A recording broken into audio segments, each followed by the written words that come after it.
Hello students, welcome to my channel Science Shiksha by Meenakshi Sharma. So today I will teach you how to draw a structure of flower.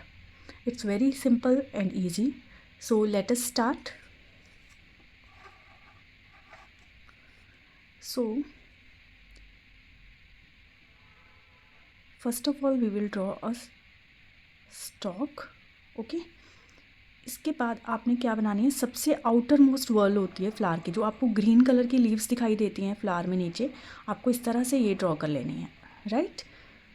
After that यहाँ पे छोड़ देना है. ठीक है. उसके बाद हमारे पास पैटल्स आती हैं. ठीक है. Right.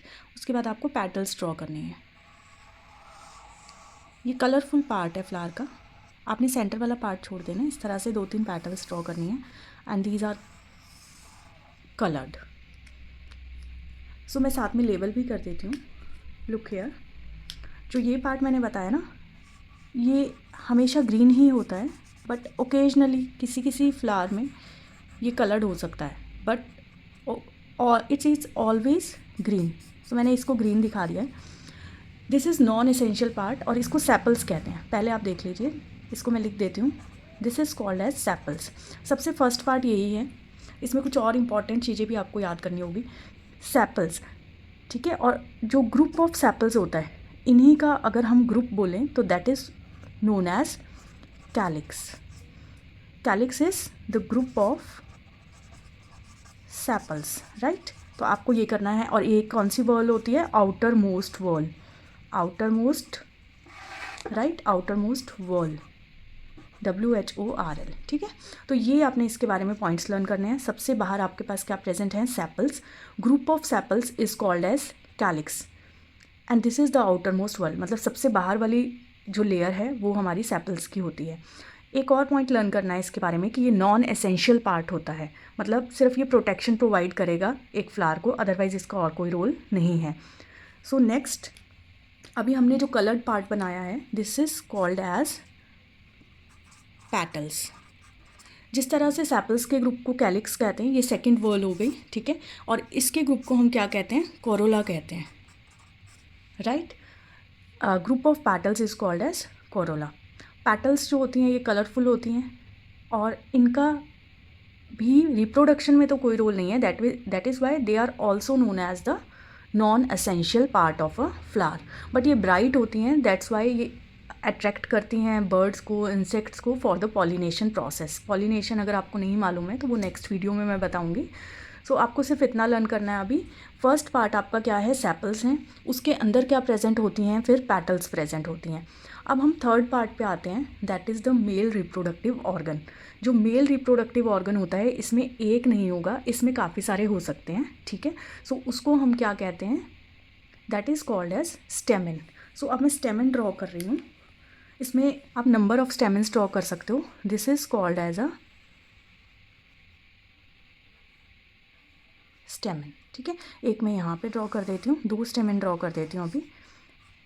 This is called as a stamen. तो इसको मैं यहाँ पे लेबल कर रही हूँ. Right. This is called as stamen. This is third whorl. अब आप देखो, स्टेमेन का ग्रुप जो होगा उसको भी कुछ बोलेंगे. ठीक है. तो group of stamen is called as a androecium. आपको ये टर्म्स लर्न करनी है अच्छी तरह से. This is called as androecium. अब इसमें एक और मेन पार्ट याद रखना है कि this is called as a male reproductive organ. Reproduction में इसका रोल होता है. राइट. अभी तो मैंने आपको बता दिया कि ये पूरा स्टेमेन है, बट मैंने यहाँ पे देखो 2 लोब्स बनाए हैं. लोब्स का मतलब होगा जैसे पॉलीथीन होती है ना, इस तरह से सैक की तरह स्ट्रक्चर. और एक मैंने ये फिलामेंट बनाया है. ठीक है. एक ट्यूब बनाई है. तो अगर इसको अलग से भी आपको दोनों पार्ट्स पूछे जाएँ तो वो भी आपको लर्न करने हैं. तो वो मैं इसके बीच में नहीं लिखूँगी, आप कन्फ्यूज़ हो जाओगे, तो मैं यहाँ बना देती हूँ. राइट.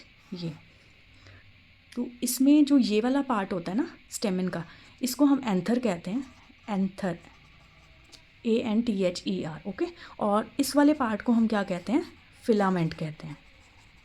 सो एंथर और फिलामेंट दोनों मिलकर के क्या बनाते हैं? एक स्टेमेन. और ग्रुप ऑफ स्टेमेन्स होता है androecium and this is the mail reproductive organ. जो भी मेल गैमीट्स या पॉलन ग्रेन बनने हैं वो इसके अंदर ही बनेंगे, एंथर के अंदर. पॉलन सैक होते हैं. राइट। अब मैं फोर्थ पार्ट आपको इम्पॉर्टेंट बता रही हूँ इसमें। फोर्थ पार्ट जो होता है that is the female reproductive organ, जिसमें एग प्रेजेंट होगा और उसे हम क्या बोलते हैं, पिस्टल कहते हैं। अब मैं पूरा पार्ट ड्रॉ कर रही हूँ, ये ऐसे आपको सेंटर में ड्रॉ करना है। बेस पार्ट इसका थोड़ा ये वाला स्वोलन है, उसके बाद आपको ऐसे ट्यूब बनानी है और ऐसे, ये मैंने पूरा पार्ट बना दिया आपका। और इसको हम क्या बोलते हैं, यहाँ पे लिखें, राइट। इसको हम पूरे पार्ट को क्या बोलते हैं, पिस्टल बोलते हैं, या फिर इसी को हम क्या कहते हैं, कार्पल भी कहते हैं। तो मैं कार्पल भी लिख देती हूँ, नीचे लिख रही हूँ कार्पल। अब ऐसे ही ये इनर मोस्ट वर्ल होती है, आउटर मोस्ट आपके सेपल्स थी ना, फोर्थ पिस्टल या कार्पल। और पिस्टल जो होती है ऐसे ही ग्रुप ऑफ पिस्टल हो जाएगा। ग्रुप ऑफ पिस्टल को क्या कहते हैं यहाँ पे, गाइनोशियम कहते हैं, गाइनोशियम। कंफ्यूज नहीं होना है, बहुत ईजी है। 2-3 बार आप इस वीडियो को प्ले करके देखोगे तो आपको ये लर्न हो जाएगा। This is called as gynoecium. अभी देखो मैंने स्टेमन के तीनों पार्ट बताए थे, ऐसे ही यहाँ पे भी जो पिस्टल होती है ना, ये फीमेल रिप्रोडक्टिव ऑर्गन है, ये भी लिख लो, इंपॉर्टेंट पॉइंट है, फीमेल रिप्रोडक्टिव ऑर्गन। और अब मैं इसके भी तीनों पार्ट्स ना आपको मेंशन कर देती हूँ कि ये क्या क्या होते हैं। मैं यहाँ ड्रॉ कर रही हूँ, आप देखिए दोबारा से एक बार। अब देखिए जो ये बेस वाला पार्ट होता है ना इसका, दिस इज़ कॉल्ड एज, क्या कहेंगे बेस वाले पार्ट को, इसको ओवरी, ठीक है। इसको हम जो फिलामेंट की तरह बना हुआ है इसको स्टाइल बोलते हैं। और जो ऊपर ये टिप वाला पार्ट है इसका, इसको कहते हैं स्टिग्मा, राइट। तो ये जो स्टिग्मा वाला पार्ट है, ये स्टिग्मा वाला पार्ट है, ठीक है। जो स्टिग्मा वाला पार्ट होता है ना, पॉलन ग्रेन रिसीव करने के लिए यूज़ होता है। स्टाइल जो है ये पॉलन ग्रेन अंदर जाएगी, ठीक है, पॉलन ग्रेन अंदर जाएगा ना यहाँ से, इसके लिए यूज़ होगा। ओवरी के अंदर क्या होता है, अब ओवरी के अंदर जस्ट मैं ऐसे बना देती हूँ अभी, this is called as ovule. Ovule से फर्दर क्या बनेगा, सीड बनता है, तो इसको ओव्यूल कहते हैं। ओव्यूल के अंदर एक क्या प्रेजेंट होता है, मैं ऐसे लिख देती हूँ अभी, एम्ब्रियो सैक होता है। एम्ब्रियो सैक के अंदर एग होता है, मतलब पॉलिनेशन इस तरह से जब होगी तो मेल गैमीट एग के पास ऐसे जाएगा। मतलब इस ओव्यूल के अंदर भी एक मैं छोटा रेड डॉट लगा देती हूँ, that is called as embryo sac. उस एम्ब्रियो सैक के अंदर भी एग होगा, तब पॉलिनेशन होगी और फर्टिलाइजेशन आगे प्रोसेस होगा। तो एक बार मैं रीकैप कर देती हूँ इस वीडियो का, फ्लावर के स्ट्रक्चर का। सबसे पहले 4 पार्ट्स होते हैं, ठीक है, 4 पार्ट्स होंगे इसमें।